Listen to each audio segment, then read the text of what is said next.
आज की संपूर्ण मांगल क्रियाओं के साथ साथ शांति धारा करने का सौभाग्य जिन्हें प्राप्त हुआ है और साथ में सायंकालीन शंका समाधान के कार्यक्रम में एक शंकाओं का समाधान प्राप्त होगा। ऐसे हेमंत, विनय जी, देवेंद्र, दिनेश पाटनी, नवीन, निखिल, सौरभ, भरत, बाहुली, तरुण, ऋषभ, अरहम पाटनी परिवार इंदौर।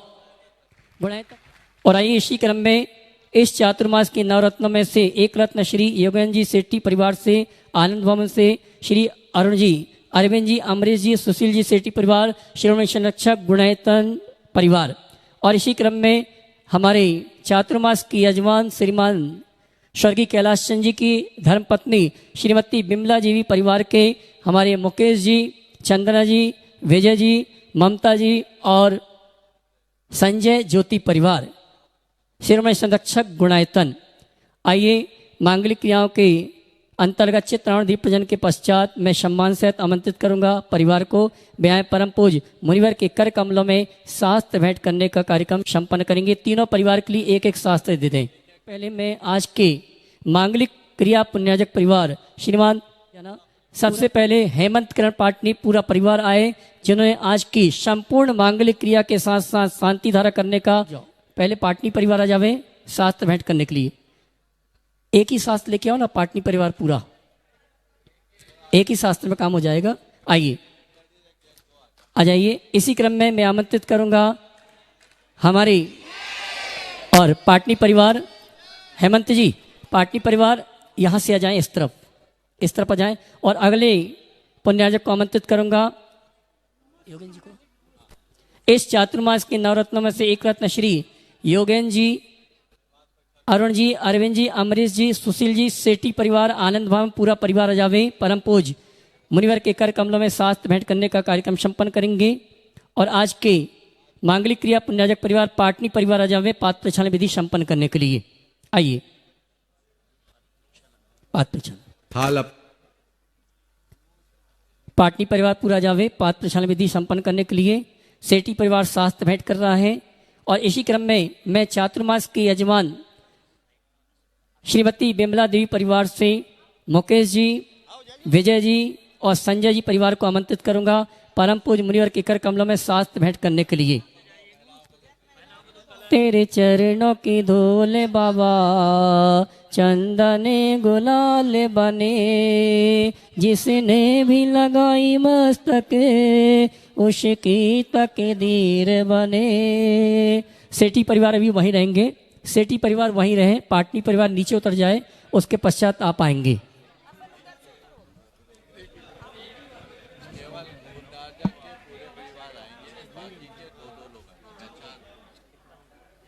हमारे बीच में वैभव नगर दिगंबर जैन समाज के श्रावक श्राविका यहाँ पर उपस्थित हैं और मैं चाहूँगा नीचे ही श्रीफल चढ़ाएंगे, ऊपर नहीं आएंगे जी। तैयार रहेंगे श्रीफल चढ़ाने के लिए। चलिए पाटनी परिवार के पश्चात आनंद भवन परिवार से सिर्फ 4 सदस्य आएंगे पात्र प्रक्षालन विधि संपन्न करने के लिए। और आइए आराम से सीढ़ियां। हाँ जी आइए सेट्टी परिवार आ जावे पात्र प्रक्षालन विधि। और आइए इसी क्रम में आमंत्रित करूंगा सेट्टी परिवार आनंद भवन, जो इस महामहोत्सव के 9 रत्नों में से एक रत्न परिवार हैं। सेट्टी परिवार श्रीमणी संरक्षक गुणायतन। आइए अरुण जी, अमरीश जी, सुशील जी, योगेंद्र जी सभी आ जावे। आइए सेट्टी परिवार पात्र प्रक्षालन कर रहा है। इसके पश्चात हम आमंत्रित करेंगे हमारे चातुर्मास के यजमान परिवार को।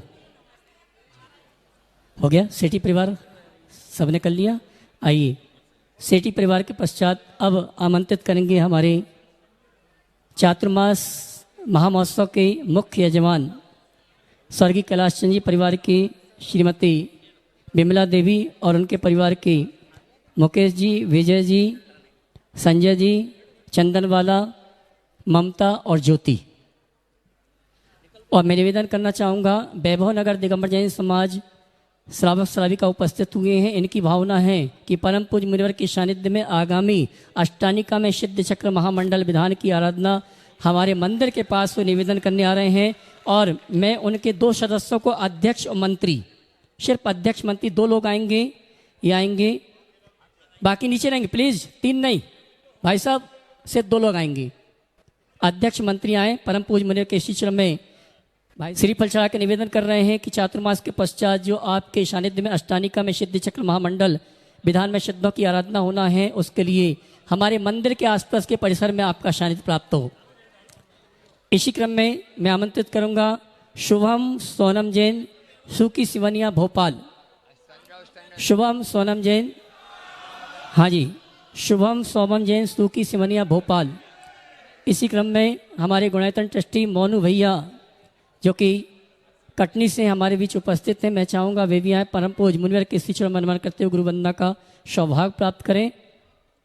इसी क्रम में हमारे बीच में ह्यूस्टन टेक्सास यूएसए से अंकित भाई जी, प्रियंका अननो, पहल भाई जी प्रमाणिक पाठशाला हमारे बीच उपस्थित हैं। श्रीफल चाकर गुरुवर का आशीर्वाद प्राप्त करें। सिंघवी परिवार अहमदाबाद गुणायतन ट्रस्टी, सिंघवी परिवार अहमदाबाद गुणायतन ट्रस्टी ये भी आए, परम पूज्य मुनिवर के श्री चरण नमन करते हुए गुरुवंदना का सौभाग्य प्राप्त करेंगे। हमारे कटनी से मोनू भैया हमारे बीच उपस्थित हैं, सिंघई परिवार से श्रीफल चाह के गुरुवर का आशीर्वाद प्राप्त करें। भैया श्रीफल देना, पवन श्रीफल देना। और भी जो ट्रस्टी हो तो कोई अपन को नाम। सिंघवी परिवार अहमदाबाद गुणायतन ट्रस्टी और बाहर से इंदौर के बाहर के जितने भी गुणायतन ट्रस्टी श्रोमणी संरक्षक परम संरक्षक हैं, अगर उपस्थित हैं तो मैं सम्मान सहित आमंत्रित करूंगा, मंच में आके स्थान ग्रहण करें और श्रीफल चाह के गुरुवर का आशीर्वाद प्राप्त करें।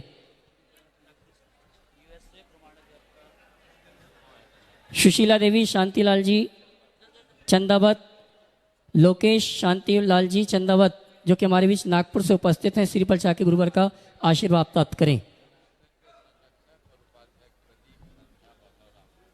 श्रीमान प्रदीप जी संध्या जी भदौरा टीकमगढ़ गुणायतन के संरक्षक और उपाध्यक्ष ये भी आए, श्रीफल चाह के गुरुवर का आशीर्वाद प्राप्त करेंगे। आइए। और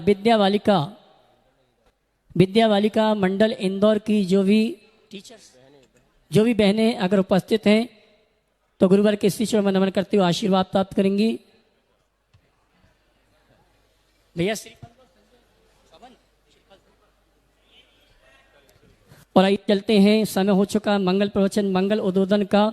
हम और आप पारस चैनल, जिलवाणी चैनल, आदिनाथ चैनल प्रमाणिक के माध्यम से जो इस कार्यक्रम को देख सुन रहे हैं उन सभी की ओर से और यहाँ पर उपस्थित हमारे सभी विभिन्न कॉलोनी से उपस्थित श्रावक श्राविकाओं की ओर से, आज के पुण्याजक पाटनी परिवार की ओर से और आज के हमारे 9 रत्नों में से एक रत्न सेठी परिवार की ओर से, यजमान परिवार पाटौदी परिवार की ओर से परम पूज्य मुनिवर के श्री चरण में नमन करते हुए आशीर्वाद प्राप्त करेंगे और निवेदन करेंगे।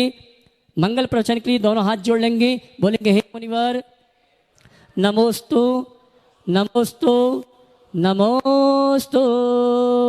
बोले परम पूज्य मुनि श्री प्रमाण सागर जी महाराज की, निर्वेक सागर जी, संधान सागर जी महाराज की। सभी लोग अपने दोनों हाथ जोड़ लें और मेरे साथ महामंत्र के स्मरण के लिए अपना मानस तैयार करें।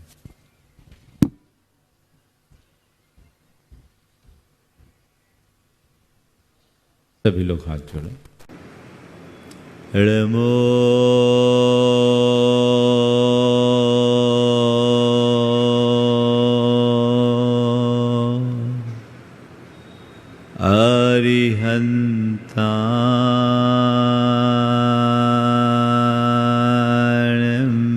नमो अरिहंताण, नमो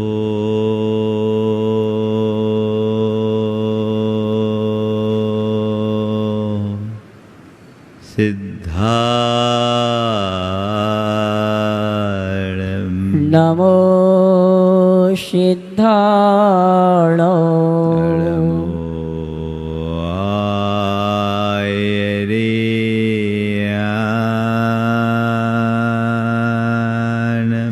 नमो आयर्याण,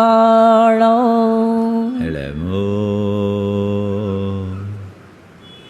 उवध्यायान, नमो उवध्यायाण, नमो लोये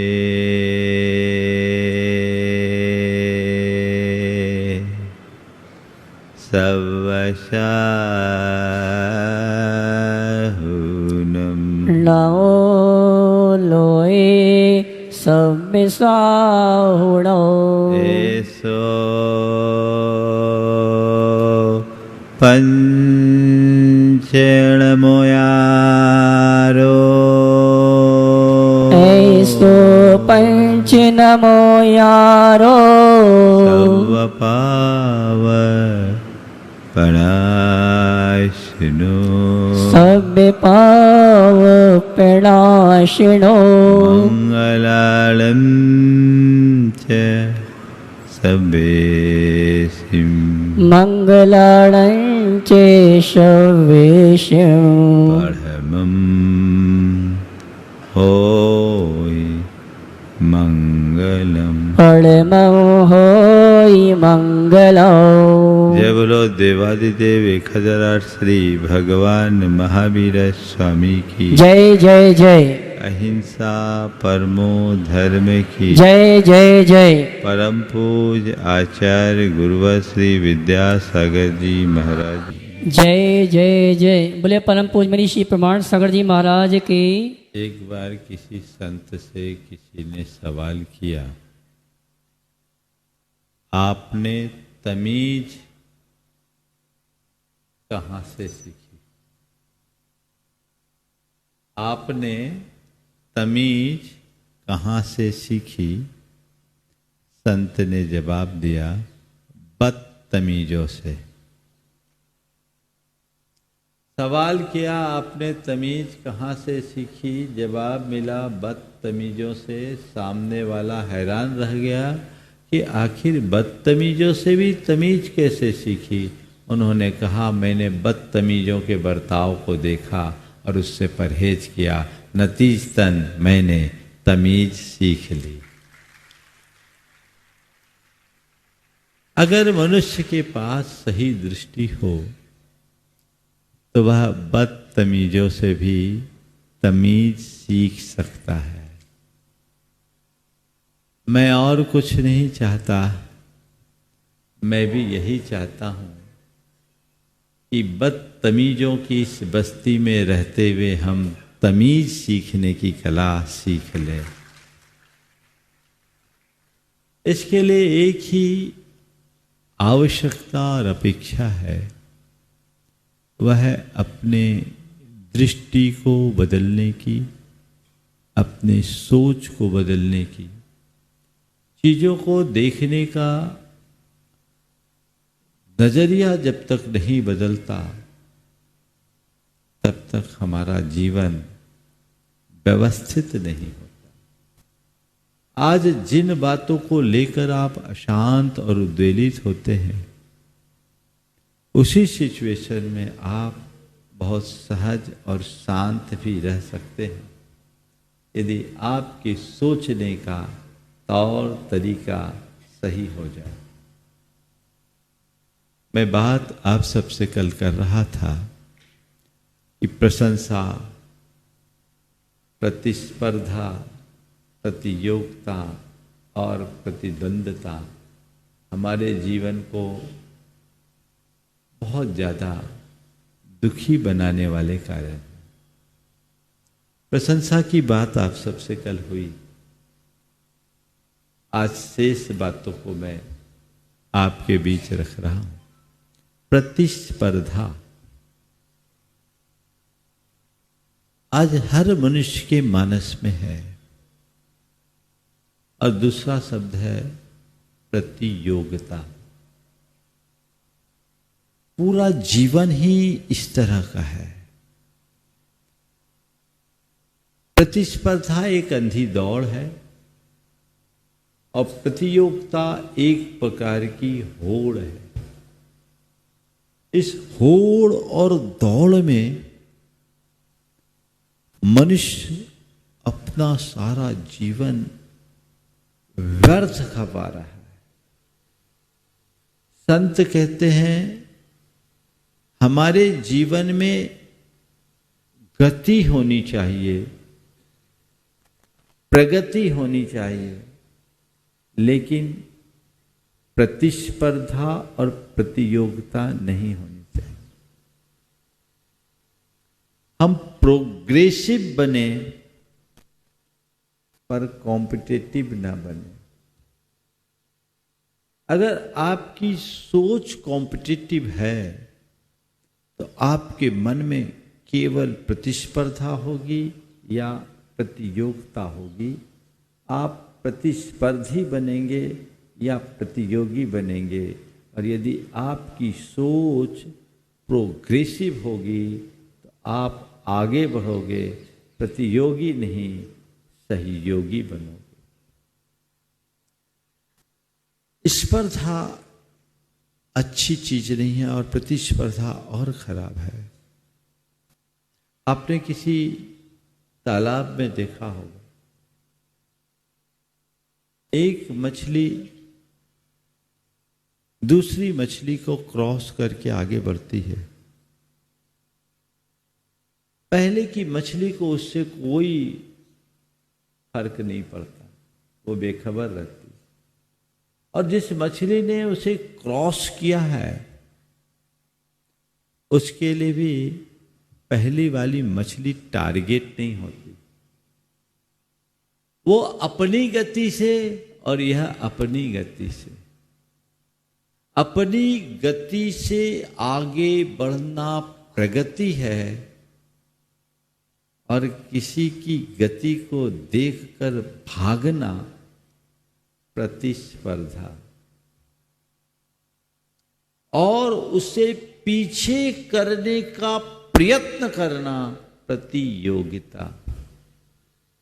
प्रतिस्पर्धा में पीछे भागा जाता है और प्रतियोगिता में पीछे किया जाता है।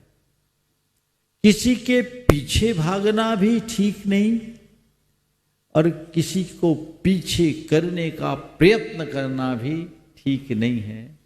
पीछा करना भी हमें पिछाड़ता है और पीछे करना भागना भी अच्छी बात नहीं है। दोनों चीजों से बचना चाहिए। प्रगतिशील बनना है तो खुद को अपना टारगेट बनाइए, किसी दूसरे को टारगेट बनाकर मत चलिए। वो कहाँ पहुंचा हम भी वहां पहुंचे, ये सोच हटाइए। मुझे कहाँ पहुंचना है ये लक्ष्य बनाइए और जैसा लक्ष्य बनाए वैसा पुरुषार्थ जगाइए। लेकिन ये भी एक एक कदम चलकर आजकल के यूथ्स में एक अलग तरह की मेंटेलिटी डेवलप होते जा रही है। बड़े बड़े सपने गढ़ने की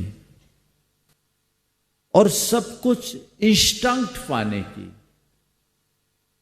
वे सब कुछ एक साथ चाहते हैं। अगले ने ये अचीव किया, मुझे भी वो करना है। नतीजा क्या निकलता है? जो पाना है वो तो एक तरफ, जो गांठ का है वो भी खो जाता है और मनुष्य पूरे जीवन रोता रहता है। वो उसी में मजबूर होकर जीता है। जीवन की धारा को परिवर्तित करिए और अपने जीवन को सही दिशा में नियोजित करने का लक्ष्य बनाइए। तय कीजिए मुझे क्या करना है और फिर अपने आप के भीतर झांकिए कि जो मैं करना चाहता हूं, जहां मैं जाना चाहता हूं, जो मैं पाना चाहता हूं, जैसा मैं होना चाहता हूं, उसके अनुकूल इन्वायरमेंट है या नहीं, मेरी पृष्ठभूमि कैसी है। और यदि मेरा कोई लक्ष्य है तो सबसे पहला काम मुझे अपनी पृष्ठभूमि को ठीक करना है, अपने बैकग्राउंड को स्ट्रांग बनाना है, अपने इर्द गिर्द के इन्वायरमेंट को अपने अनुकूल बनाना, पहला काम। और उसमें सफल होने के उपरांत स्टेप बाय स्टेप आगे बढ़िए। मैं अक्सर कहता हूं, एक एक करके 1000 सीढ़ी चढ़िए, एक साथ 100 सीढ़ी चढ़ने की कोशिश कभी मत कीजिए। आजकल आप लोग क्या करते हैं? अगर आप खुद को प्रगतिशील बनाएंगे, प्रोग्रेसिव सोच लेकर के चलेंगे, तो आपके हृदय में उदारता बढ़ेगी। और यदि आप प्रतियोगी बनेंगे, आपके हृदय में प्रतिस्पर्धा होगी, तो मन अनुदार होगा, सोच संकीर्ण होगी और परिणामतः हृदय में ईर्ष्या, द्वेष, घृणा और नफरत जैसी बुराइयां पनपने लगेगी। जहां संकीर्णता होती है, वहीं इस तरह की दुर्बलताएं हावी होती है। मनोवृत्ति को व्यापक बनाइए। आपका जीवन अपने आप व्यापक बनेगा। मछली की तरह जिए, केकड़े की तरह नहीं। क्या बोला? मछली की भांति जिए, केकड़े की भांति नहीं। मछली और केकड़े का अंतर, अभी मछली की बात थोड़ी देर पहले मैंने की। मछली अपनी गति से चलती है, उसे दूसरे से कोई मतलब नहीं। पर केकड़ों का पूरा प्रयास खुद के लिए नहीं, दूसरे के लिए होता है। मछली खुद को आगे बढ़ाती है और केकड़े अपनी शक्ति दूसरे को पीछे खींचने में लगाते। उसको पीछे करना है। एक जगह एक आदमी केकड़े पकड़ रहा था, तालाब के किनारे। उसकी टोकनी खुली हुई थी। उधर से राजनीति शास्त्र के एक प्रोफेसर अपने कुछ छात्रों के साथ जा रहे थे। छात्रों की नजर टोकने पर पड़ी और कहा, सर ये कितना बेवकूफ है, केकड़ों को पकड़ रहा है, टोकनी खुली है, कोई भी केकड़ा उछल करके आसानी से पानी में जाएगा और इसकी सारी मेहनत पर पानी फिर जाएगा। केकड़ा उछल करके आसानी से पानी में जाएगा और इसकी सारी मेहनत पर पानी फिर जाएगा। प्रोफेसर ने कहा, ऐसा कभी नहीं होगा, ऐसा कभी नहीं होगा। बोले क्यों? क्योंकि ये केकड़े हैं। ऐसा कभी नहीं होगा। पूछा क्यों? बोला क्योंकि ये केकड़े हैं, ये पैदाइशी राजनीतिज्ञ हैं। ये केकड़े हैं, ये जन्मजात राजनीतिज्ञ हैं।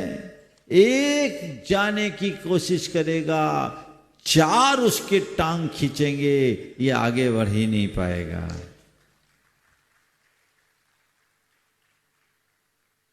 है ना?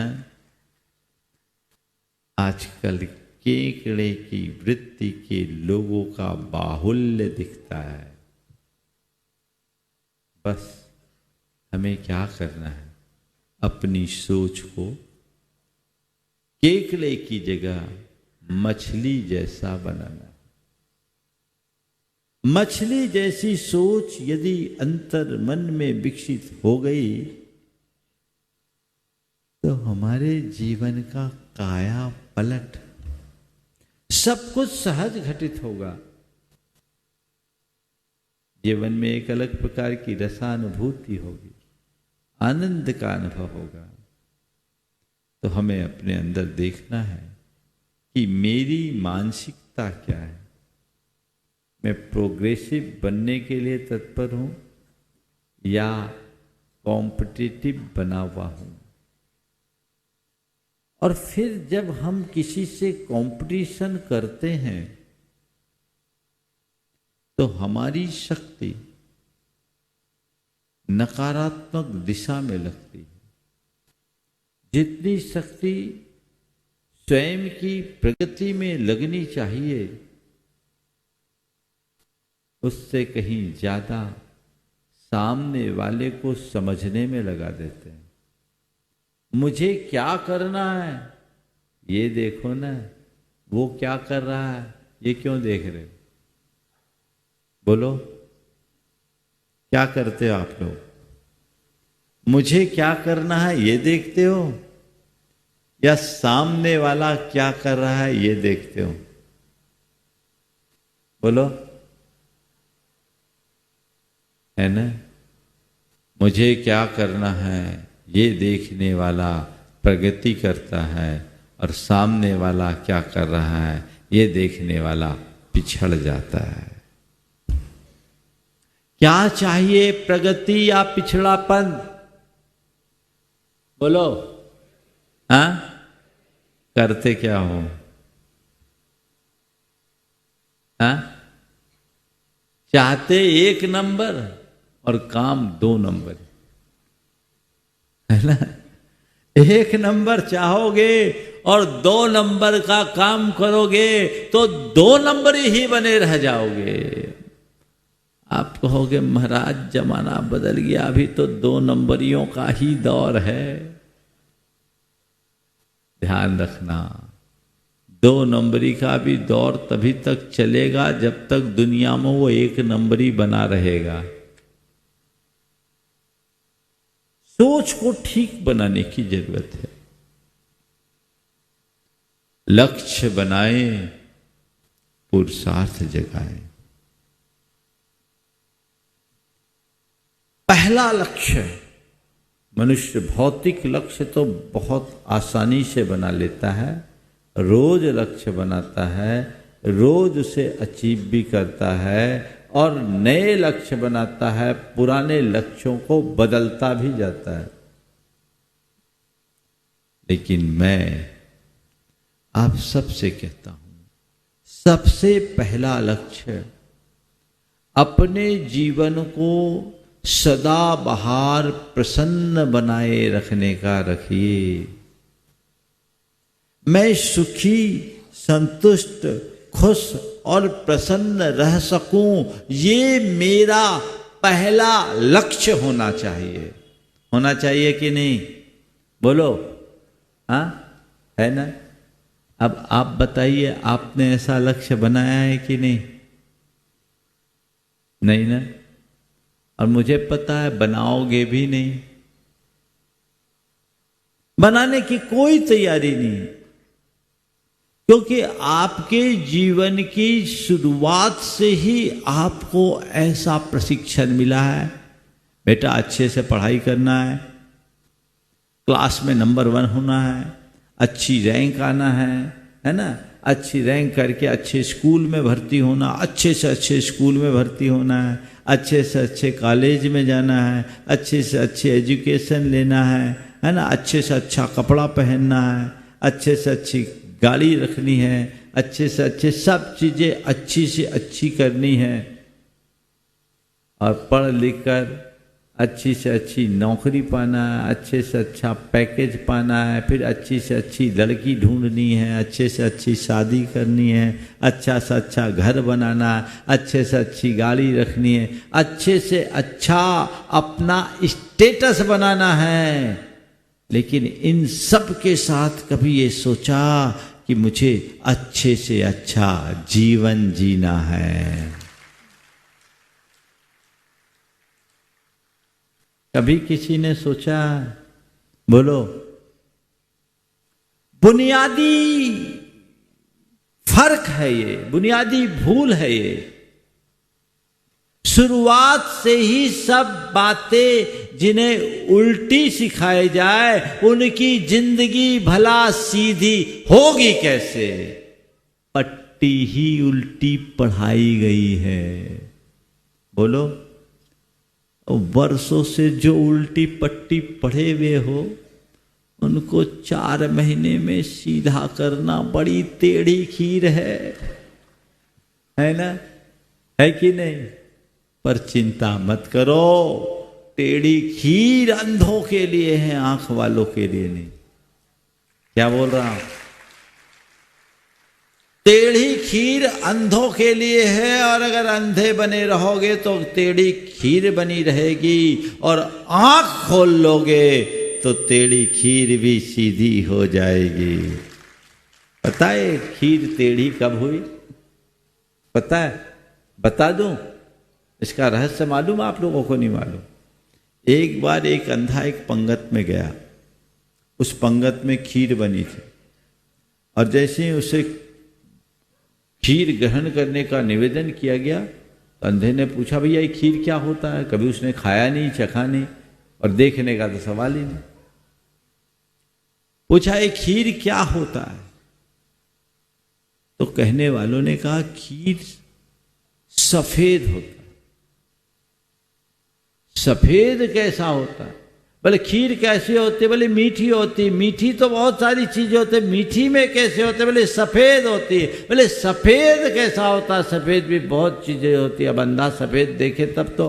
बोले सफेद कैसा होता है? बोले बगुला जैसा होता है। अब बगुला कैसा होता है? बगुला कैसा होता है? अब कैसे बताया अंधे को बगुला कैसे होता है? तो अपना हाथ ऐसे करके कहा बगुला ऐसा होता है। अपना हाथ ऐसा करके कहा बगुला ऐसा होता है।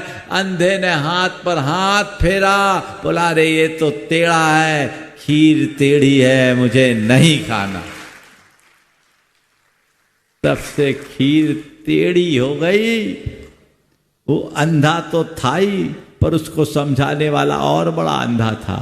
उस बेवकूफ को इतना पहाड़ा पढ़ाने की जगह सीधे सीधे मुंह खोलना चाहिए। बोले ले चख, पता लग जाएगा खीर कैसी है ना?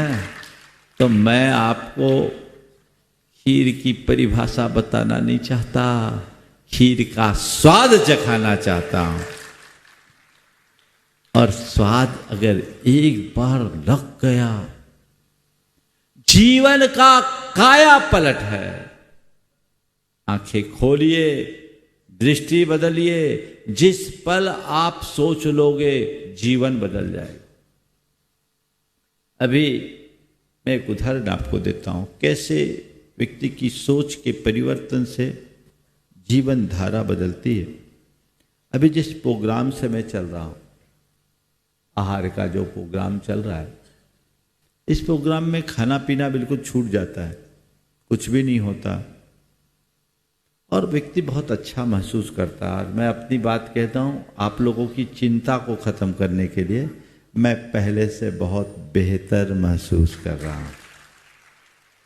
मेरे एनर्जी का लेवल दिनों दिन बढ़ रहा है। ये संदेश मैं इसलिए दे रहा हूं क्योंकि आप लोगों की चिंताएं मुझे दिख रही है, और मैं आपको मेरी वजह से चिंता में नहीं डालना चाहता।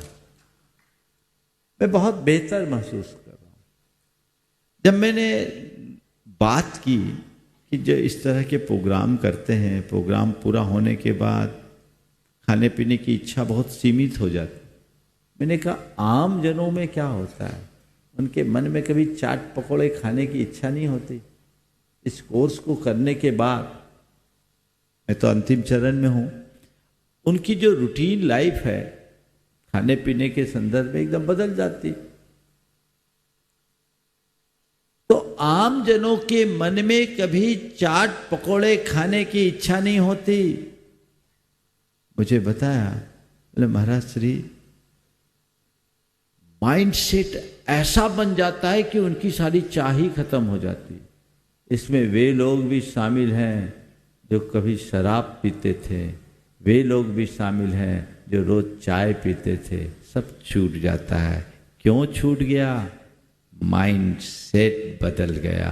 बस मन बदलता है, सब कुछ बदलता है, दृष्टि बदलती है, सारी सृष्टि बदल जाती है। मुझे और कोई अपेक्षा नहीं है, मैं आपकी दृष्टि को बदलना चाहता हूं। पूरा सब सिस्टम बदलता है। तो मेरी एक ही कोशिश है कि हम प्रवृत्ति को बदलने की कोशिश करने की जगह मनोवृत्ति को बदलने का प्रयत्न करें। वृत्ति बदलेगी, प्रवृत्ति अपने आप बदल जाएगी। अपने आप को अंदर से वाच कीजिए, मेरी सोच की धारा कैसी है। जीवन मिला है, बहुत दुर्लभता से मिला है। और एक बात ध्यान रखना, ये जीवन तुम्हारा है, तुम्हारे लिए है, दूसरों के लिए नहीं। मैं वाक्य पुनः दोहरा रहा हूं, जीवन तुम्हारा है, तुम्हारे लिए है, दूसरों के लिए नहीं। इसलिए अपने लिए जियो, गैरों के लिए नहीं। मगर फिर हम सेल्फिश नहीं हो जाएंगे। मैं कहता हूं सेल्फिश हो जाओ, अच्छा है, ऐसा सेल्फिश होना अच्छा है। अपने लिए जीने वाला किसी दूसरे को नहीं सताता, और जो गैरों के लिए जीता है वो सबके सुखों से जलता है और खुद को दुखी बनाता है। अपने लिए जियो न, तो औरों के लिए सहयोगी बनोगे, प्रतियोगी नहीं। और गैरों के लिए जियोगे तो न अपने लिए कुछ कर पाओगे, न गैर के लिए कुछ कर पाओगे। जीवन कैसे आगे बढ़ा पाओगे? अपनी सोच को ऐसी बनाओ जिसमें अपनी आत्मा का हित हो, जिसमें अपने जीवन को संभाला जा सके, जिसमें अपने जीवन को संवारा जा सके, सुधारा जा सके, वह रास्ता अंगीकार करो। क्या पता कब जीवन का अंत हो जाए, कोई ठिकाना है? बोलो, नहीं ना। एक दृष्टिकोण विकसित होना चाहिए, वह आध्यात्मिक दृष्टिकोण। वो अगर एक बार विकसित हो गया तो पूरा जीवन बदल गया। तो हमें प्रगति करना है, प्रतियोगिता नहीं। आप किसी बाग बगीचे में अथवा किसी वन उद्यान में गए हो, अनेक पेड़ होते हैं, बीज बोए जाते हैं, सब पेड़ बढ़ते हैं कि नहीं? और पेड़ सतत प्रगतिशील होते हैं। कितना भी पुराना पेड़ हो, उसकी प्रगति एक पल को नहीं रुकती। प्रगति का मतलब केवल कद का बढ़ना नहीं है। प्रगति का मतलब है अपने आप को हर पल अपडेट करते रहना। प्रोग्रेसिव होने का मतलब यही है, समझिए, हर पल अपने आप को अपडेट करते रहना। अगर पूरी प्रकृति में देखो तो सबसे श्रेष्ठ उदाहरण पेड़ है, जो हर पल प्रोग्रेसिव है, अपने आप को हर पल अपडेट करता है, सतत प्रगतिशील है। हर पेड़ अपनी अपनी गति से प्रगति करते हैं, उनमें प्रगति है, प्रतियोगिता नहीं, प्रतिस्पर्धा नहीं। और वो उनकी गति स्थायी है। एक पेड़ को दूसरे पेड़ से कोई लेना देना नहीं, उनमें केवल और केवल प्रगति है, प्रतियोगिता नहीं। क्यों? क्योंकि वे उनका संबंध उनके जड़ों से है, उनका संबंध उनके जड़ों से है। मैं आपसे केवल इतना कहना चाहता हूं, पेड़ को अपने जीवन का आदर्श बनाओ, सतत प्रगतिशील बना रहोगे। या सतत प्रगतिशील बनना चाहते हो तो पेड़ की भांति जीवन जीना शुरू करो। जड़ें गहरी रखो और पेड़ जैसा जीवन जियो। पेड़ में कोई प्रतियोगिता तो है ही नहीं, प्रतिस्पर्धा भी नहीं है, पर पेड़ में दो बड़े गुण हैं। एक है सहिष्णुता और दूसरा उदारता। सहिष्णुता और उदारता। आपने पेड़ को देखा,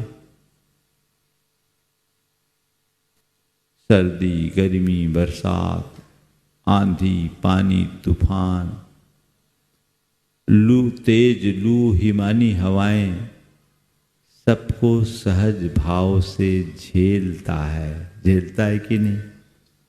बड़े बड़े झंझावातों को सहता है कि नहीं। सहिष्णुता की मूर्ति है कि नहीं। कोई प्रतीकार नहीं है, ये सहिष्णुता है कि नहीं। और दूसरी बात, पत्थर मारने वाले को भी मीठे फल देता है। पत्थर मारने वाले को भी मीठे फल देता है। स्वयं धूप में रह करके भी औरों को छाया देता है। यही तो उदारता है ना। अपने हृदय में इन दो गुणों को अपना लो, सहिष्णुता और उदारता का। मन से प्रतिस्पर्धा और प्रतियोगिता हमेशा हमेशा को समाप्त हो जाएगी और तुम्हारी प्रगति निर्बाध जारी रहेगी। आगे बढ़िए, आगे बढ़ाइए पेड़ की भांति। गुरुदेव का एक बहुत अच्छा हाइकू है। साधु वृक्ष है, छाया फल प्रदाता, जो धूप खाता। साधु वृक्ष है, छाया फल प्रदाता, जो धूप खाता। सत्पुरुष वही है जो वृक्ष की भांति जीवन जीता है, खुद धूप खाकर सारी सृष्टि को छाया और फल प्रदान करता है। आप अपनी उन्नति करें, खुद को आगे बढ़ाएं, जितना बढ़ सको बढ़ो, अंतिम सीमा तक। 3 दिन पहले मैंने आपसे कहा था, अगर आप किसी व्यक्ति को टारगेट लेकर के चलते हो, आप बड़े क्षुद्र बनोगे, क्योंकि आपका टारगेट एक सीमा तक होगा और जब आपके सामने कोई दूसरा टारगेट नहीं होगा, खुद को अपना टारगेट बनाओगे तो तुम्हारे पास अनंत आकाश होगा। अपनी अंतिम सीमा तक जहां तुम जा सको जाओ, और जीवन की असली प्रगति तो पंचम गति है। इस लोक के शीर्ष पर जाना है, जहां के बाद न आना है न जाना। सोच वैसी होनी चाहिए, वैसी सोच लेकर के चलेंगे तो मामला बिल्कुल बदल जाएगा। तो सहिष्णुता है, उदारता है, चीजों को बर्दाश्त करने की क्षमता और नजरअंदाज करने की शक्ति। यदि ये दोनों बातें विकसित हो जाए तो जीवन कभी भी दुखी नहीं होगा, कभी भी दुखी नहीं होगा। दुख प्रसंगों को सहन करो, दुखों को सहन करो, कभी भी मन हताश नहीं होगा। और कोई दुर्वचन कह दे, दुर्व्यवहार कर दे, छोटी मोटी बातें हो जाए तो नजरअंदाज करो, इग्नोर करके चलो, चित्त सदैव प्रसन्न बना रहेगा। मैंने अभी थोड़ी देर पहले आप लोगों से कहा कि हमारे जीवन का मूलभूत लक्ष्य खुद को सदाबहार प्रसन्न बना के रखना चाहिए। बाकी चीजें सेकेंडरी है ना। तो अपने जीवन को सदाबहार प्रसन्न बनाए रखने के लिए जिन बातों से अप्रसन्नता, दुख, क्षोभ या चिंता होती है, उनसे अपने आप को दूर रखना चाहिए कि नहीं? रखना चाहिए कि नहीं? और उनको दूर रखने की बात यही है, कुछ बातों को बर्दाश्त करो, कुछ बातों को नजरअंदाज करो। इतना ही सा तो काम है, ज्यादा कुछ नहीं। लेकिन महाराज वही नहीं हो पाता तो महाराज क्या करे? जिस रोगी को बीमार बने रहने की आदत बन गई, उसको भगवान भी डॉक्टर बनकर आए तो ठीक नहीं कर सकते। अगर भगवान भी डॉक्टर बनकर आए तो उसे ठीक नहीं कर सकते। ठीक वही रोगी हो सकता है जो खुद को ठीक करना चाहता है। समझ गए? तो खुद को ठीक करना चाहो, उसके लिए प्रयत्न करो और उसके लिए अपनी सोच को बदलने की आवश्यकता है। देखिए, हृदय उदार होता है तो देखने को प्रतियोगिता में कर जीने वाला जीव भी जीवन का बहुत बड़ा आदर्श दे सकता है। एक प्रतियोगिता थी दौड़ की, बहुत से प्रतियोगी उसमें भाग ले रहे थे। उसमें एक ऐसा प्रतियोगी भी था जिसके कई रिकॉर्ड बन चुके थे और कई अवार्ड प्राप्त कर चुका था। सबको पता था कि इस प्रतियोगिता में ये है तो दूसरा तो जीत ही नहीं सकता, ये और केवल यही जीतेगा।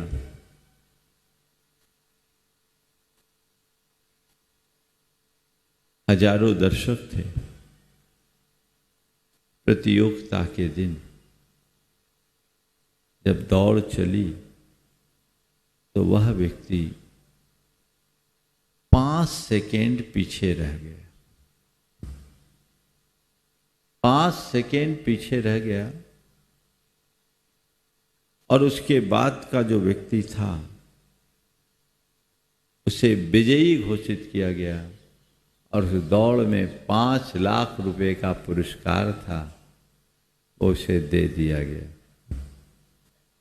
जैसे ही पुरस्कार प्राप्त हुआ, लोगों ने बधाई दी, लेकिन वह सबसे पहले जो पिछड़ गया था उसके जाकर पैर छुए, कहा बहुत आभारी हूँ आपका, आपकी बदौलत मुझे ये सफलता मिली। बहुत आभारी हूँ आपका, आपकी बदौलत मुझे ये सफलता मिली। लोगों को कुछ समझ में नहीं आया कि राज क्या है, तो उस व्यक्ति ने रहस्य से पर्दा उठाते हुए कहा कि मेरी माँ कैंसर से पीड़ित है।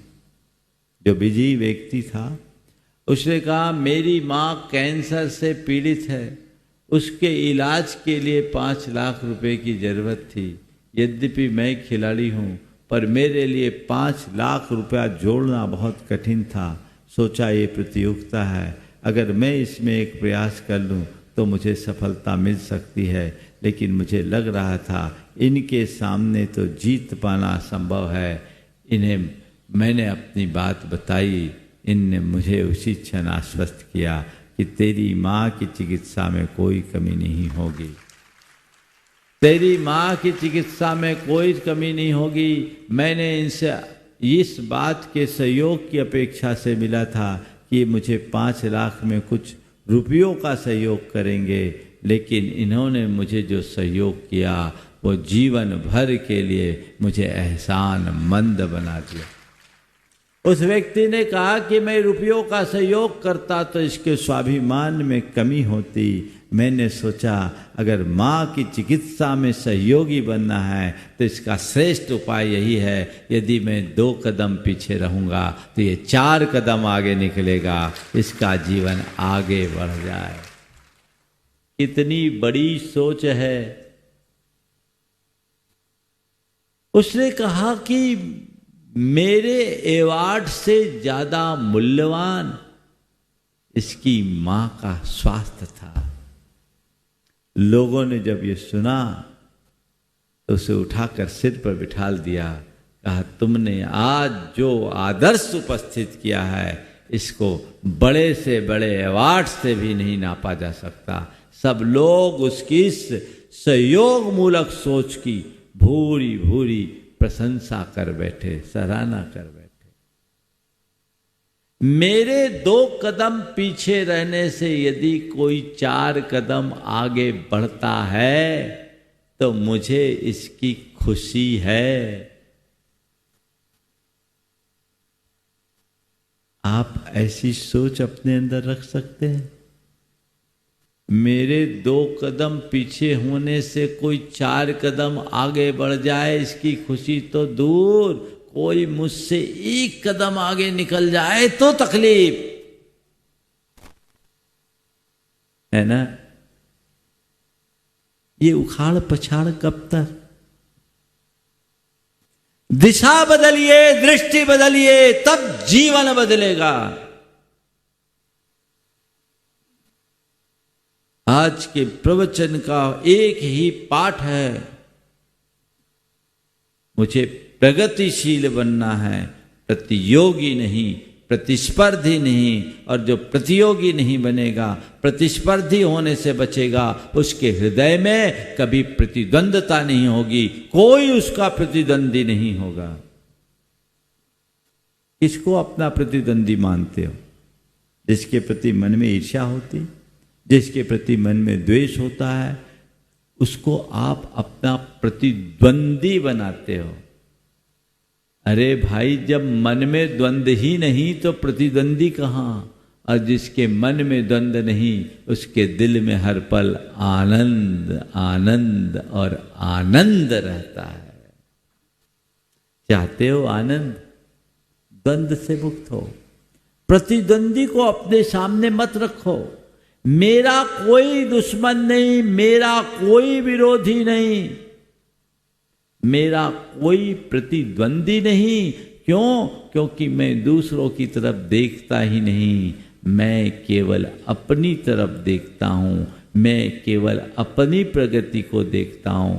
मेरा दृष्टि लक्ष्य केवल खुद की लाइन को लंबी करने का है, मैं दूसरों की लाइन को कभी देखता ही नहीं। बंधुओं, मैंने अपने जीवन में आज तक जो कुछ भी पाया उसका यही एक रहस्य है। मैंने कभी दूसरे को नहीं देखा कि वो क्या कर रहा है, वो कहाँ जा रहा है। मैंने सदैव ये देखा कि मुझे क्या करना है, मुझे क्या करना है। और जो मुझे करना है मैंने केवल उस तरफ देखा, और मेरे द्वारा किए जाने वाले कृत्यों को लोग किस नजर से देखेंगे उधर मुड़कर मैंने कभी नहीं देखा। क्योंकि उधर मुड़ूंगा तो आगे कैसे बढ़ूंगा? जितनी देर पीछे मुड़ूं उतनी देर आगे बढ़ूं तो 2-4 कदम आगे ही बढ़ूंगा। पीछे मुड़ने वाले तो धुआं उड़ाते ही रहेंगे, उनको क्यों करूं?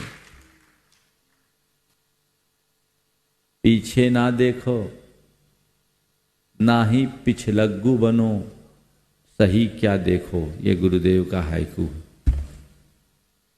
बहुत गहरे गहरे संदेश हैं। हाइकू बहुत सारे लोगों के लिए नया होगा। मैंने कटनी में चातुर्मास में हाइकू पर प्रवचन किए थे, और गुरुवर ने समझाई हाइकू की गहराई संग्रह आपको बाहर मिलेगा। मेरे 60 प्रवचन हाइकूज पर हुए आज गुरुदेव के। एक बहुत अच्छा हाइकू जो भी मुझे याद आया, पीछे ना देखो, ना ही पिछलग्गू बनो, सही क्या देखो। तुम्हारे पीछे के लोग क्या कर रहे हैं इसको मत देखो, न तो तुम्हारे पीछे कितनी भीड़ है इसे देखो, और न ही तुम्हारे पीछे कितनी धूल और धुआं उसे देखो। पीछे की भीड़ को देखोगे पीछे रहोगे, पीछे की भीड़ को देखोगे पीछे रहोगे, और पीछे की धूल को देखोगे पिछड़ जाओगे। पीछे ना देखो, नहीं पिछलग्गू बनो, और दूसरों के पिछलग्गू बनोगे तो उसके पीछे ही रहोगे। गुरुदेव का जो हाइकू है उसमें एक नीचे की लाइन बदल रहा हूं, पीछे ना देखो ना ही पिछलग्गू बनो, पीछे रहोगे। पीछे देखोगे तो पिछलोगे, और पिछलग्गू बनोगे तो पीछे रहोगे। आगे देखोगे तो आगे बढ़ते जाओगे, बढ़ते जाओगे, बढ़ते जाओगे। इसलिए आगे बढ़ने का प्रयत्न करें बंधुओं, हमारा यही लक्ष्य होना चाहिए आगे बढ़ने का। और आगे बढ़ने के लक्ष्य में कल रविवार है, कल रविवार को विशेष कार्यक्रम प्रवचन कम एक प्रकार की कार्यशाला है। कल 2 घंटे का सत्र होगा और उसमें अब तक के 15 दिनों के प्रवचनों का सार कुछ यथासंभव प्रयोगात्मक तरीके से मैं आप सबके बीच रखने का प्रयास करूंगा। हम क्या कर रहे हैं, हमें क्या करना चाहिए, और जो हम करना चाहते हैं उसके लिए क्या रास्ता है, हम उसे समझेंगे। और कल के प्रवचन में युवाओं को विशेष प्रमुखता मिले, और कल के शंका समाधान में भी हम युवाओं को विशेष प्रमुखता देने का प्रयास करेंगे। इसका आप सब ध्यान रखेंगे। आगामी दशलक्षण के दिनों में जो श्रावक संस्कार शिविर का आयोजन है उसमें भी आप सब अपनी सहभागिता सुनिश्चित करें। उसकी रूपरेखा आपको बता दी गई। शाम को शंका समाधान में और भी उसे विशेष रूप से बता दिया जाएगा। पर इस वर्ष यदि आप अपने जीवन में कुछ स्थायी रूपांतरण घटित करना चाहते हैं तो उसके लिए पूर्ण प्रयास करें और ऐसे अवसरों का लाभ उठाएं। आगामी 11 तारीख को भगवान पार्श्वनाथ के निर्वाण महामहोत्सव को भी हम लोग एक अलग तरीके से संपन्न करने जा रहे हैं। आप उसका भी लाभ उठाएं और प्रतिदिन के कार्यक्रमों का तो आप लाभ उठा ही रहे हैं। महाराज श्री के द्वारा सुबह से जैनम की कक्षा बहुत व्यवस्थित तरीके से चल रही है। आप 6 बजे 250-300 युवाओं को अगर एक साथ अध्ययन करने के लिए रुचिवंत देखते हैं तो एक बहुत बड़ी उपलब्धि है। महाराज श्री के द्वारा शुक्रवार, शनिवार, रविवार को बच्चों की जो पाठशाला है वह भी बहुत अच्छी है। सभी लोग कार्यक्रमों में अपनी सहभागिता दें। मध्याह्न में ठीक 3:10 से गोमट सार और समय सार की कक्षा भी आप सब लाभान्वित हो रहे हैं। इसी तरह लाभ लेते रहें और जीवन को आगे बढ़ाएं। इसी शुभ भाव के साथ यहीं पर विराम। बोलिए परम पूज आचार्य गुरुवर श्री विद्यासागर जी। जय जय जय। बोले परम पूज मनीषी प्रमाण सागर जी महाराज की।